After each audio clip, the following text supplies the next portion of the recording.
Hey, what's up, gang? I'm getting ready to go head out to Mililani to one of our students that is doing his first flip.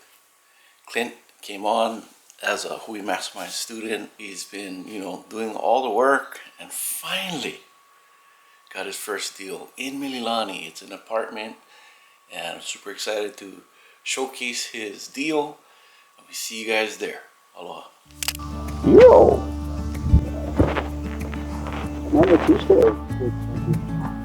Alright guys, Fuzzy Jardine right here. We're with Clint and we're at one of his projects, 164. Never mind the address, but we just wanted to, before we start the meetup, just kind of go over, I guess, the game plan. We basically want to show what Clint has here is an opportunity that came through a real estate agent, is a friend of yours. He's a friend of yours, yeah? Yeah, I've known him for a long time. Yeah. Super excited to showcase Clint's deal today. And if you guys are interested in real estate, maybe you can see that it's possible for you as well. Definitely, it's certainly possible. There's a lot of options, a lot of things I wasn't even aware of. But once you surround yourself with people, such as Fuzzy and the HUI, you'll start to realize it is actually possible for you. So just the work starts before you even put your offers in. Really do your due diligence, get comfortable where you're at, know your thresholds, and once you get that buy box ready, got to stick to it and put that offer out.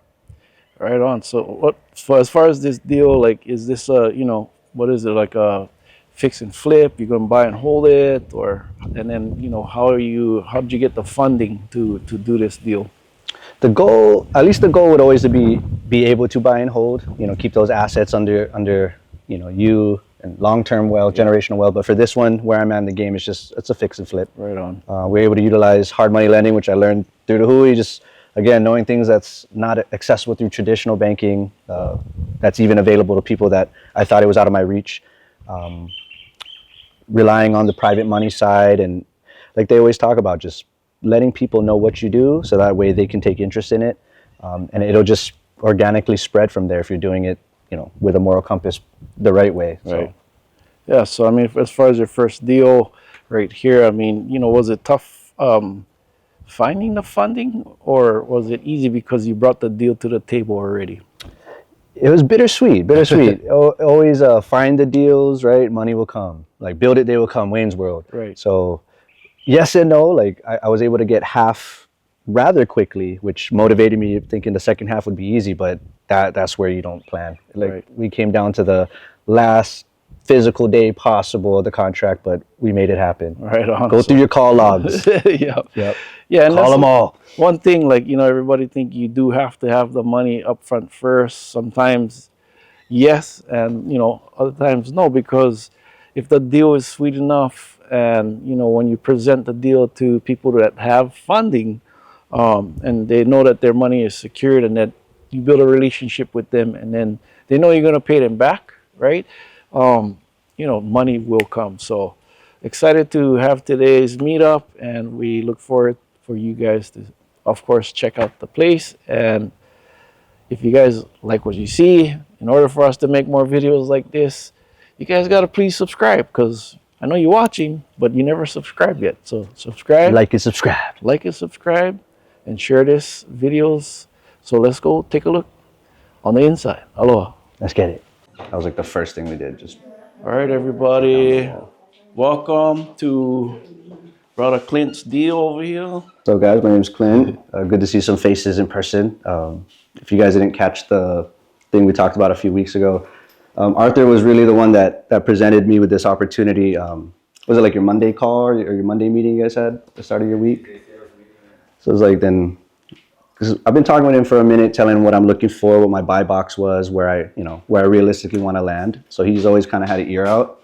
Right when he got out of the meeting, he's like, I think this has you written all over it. You want to see it like next week, or a couple of days from now? I was like, can we see it today? So we were able to get it in the next day.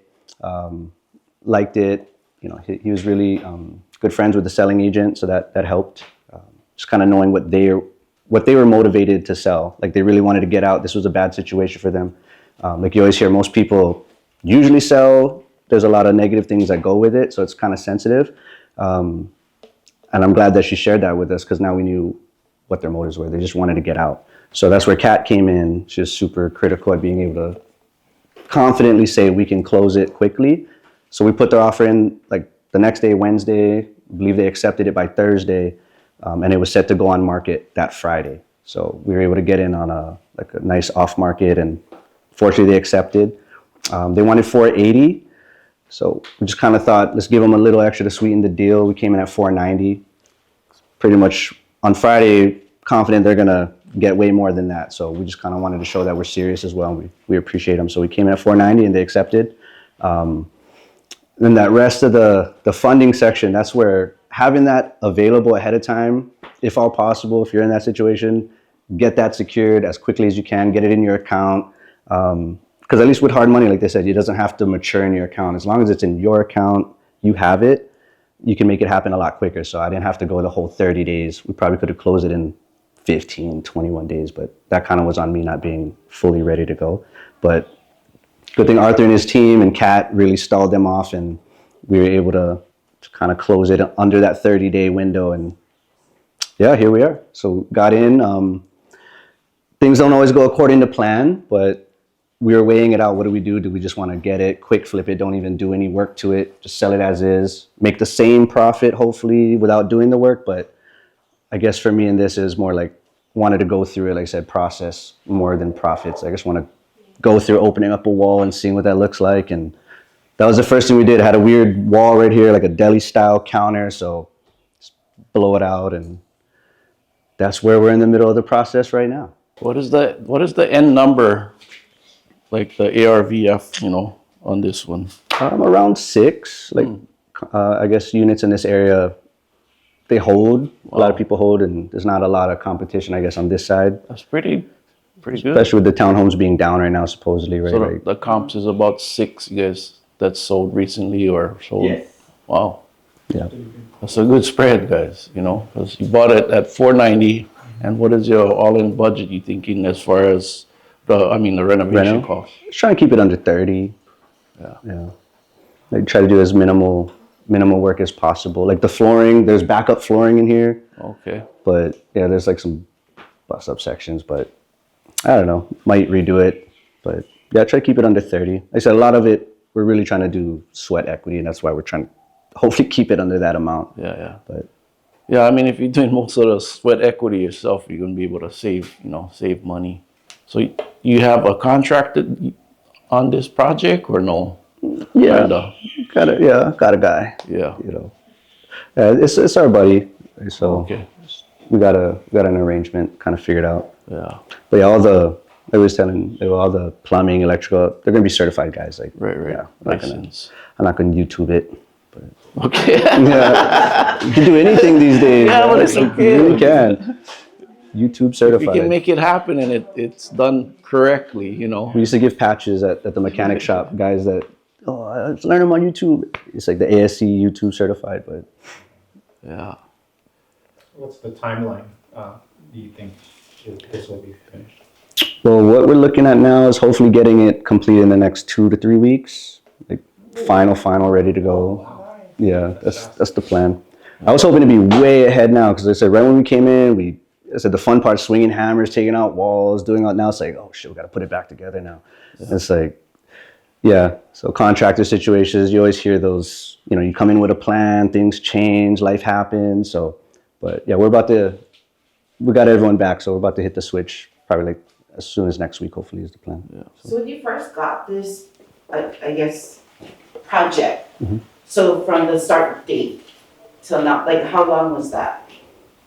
It was like maybe a month and a half ago, 2 months ago. Wow. Yeah. Like close, and then like my first payment wasn't due. So you factor in your holding costs, right? Because that's how much money you got to have in the bank for the hard money lending to show. It's a 9-month contract, so they want to make sure you have enough retainer to pay your 9 months, like sitting in the bank. So you got to have it all up front, because they want to make sure you're going to pay the loan back. So I'm trying to hopefully keep it no more than 3 or 4 payments that I got to pay out of pocket to cover. I would like to get it in under 2. So I had to make 1 payment already, got 1 more coming up, hoping to get it on the market and close out. The last one was on the market for like 14 days or something in this area. So hopefully we have contenders looking for it and we can close soon. So how long was your G1? What, 8 days? I think like 8 days. Yeah, just kind of, and it kind of, kind of sucked because we didn't have electrical in the building. So, but fortunately, we had someone come in. They just kind of visually looked. Electrician come in. They're like, things look sound, outlets and stuff look good. Check the breaker. It's a newer breaker. So, just rely on his expertise to say, I would assume the electrical should be okay. So, fortunately, when we got power on, came back, had someone check it out. I paid another guy to come on and just check everything. The AC, that was one I was worried about. Like the unit outside looks a little bust, but his homie came out, took a look. We scored on that. So it blows cold. I forgot to turn on the breaker, so I don't have it on right now. But yeah, it blows cold. He's like, oh, we just clean them up, charge them $500 instead of getting a whole new unit. So that saved me some budget that I planned for. So the small win. With the hard money, right? What was it? So you put, how much was the gap funding for the down that you had to bring to the closing? I put 50, I think it was 20%.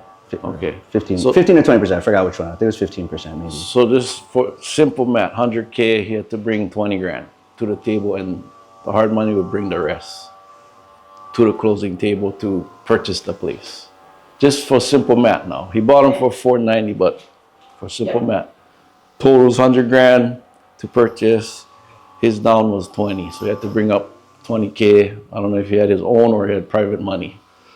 And then the hard money brought the rest to close. Now, there's funds that he needed to also have in the bank or private money to cover the upfront costs. So the upfront costs, so what he does with the hard money company is give a scope of work of what type of work is gonna get done in like a breakdown, right? So demo, framing, super itemized. Like all those line items of what work is going to get done. Soon each item gets done, he pays for it, then he can go and ask the hard money for a draw, and then he'll get that money replaced. So sometimes investors will load up front more money in the beginning to get more money back, to pay himself back, and then he has a little bit extra to cover more costs for like materials and the labor. Yeah. Yeah. Yeah, I just did the math. I had to see. Yeah, so it was 15% because I had to come up with 73,000 down from my portion. So that's, she was able to get us at a 15% down, and then she changed the terms. Yeah, instead of 20, so she was able to accommodate that, and yeah, Cat's awesome. Well, in Waikiki is like hard because you can only work certain times of the day, and then like weekends, some buildings you cannot.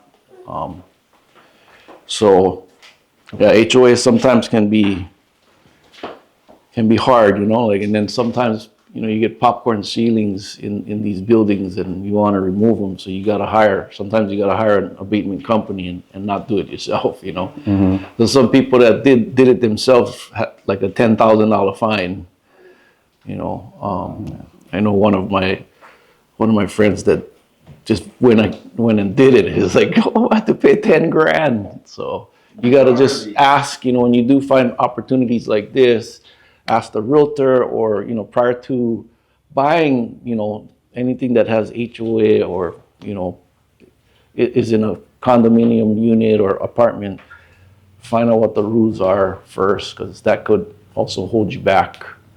And then also your HOA fees on top of your mortgage, right?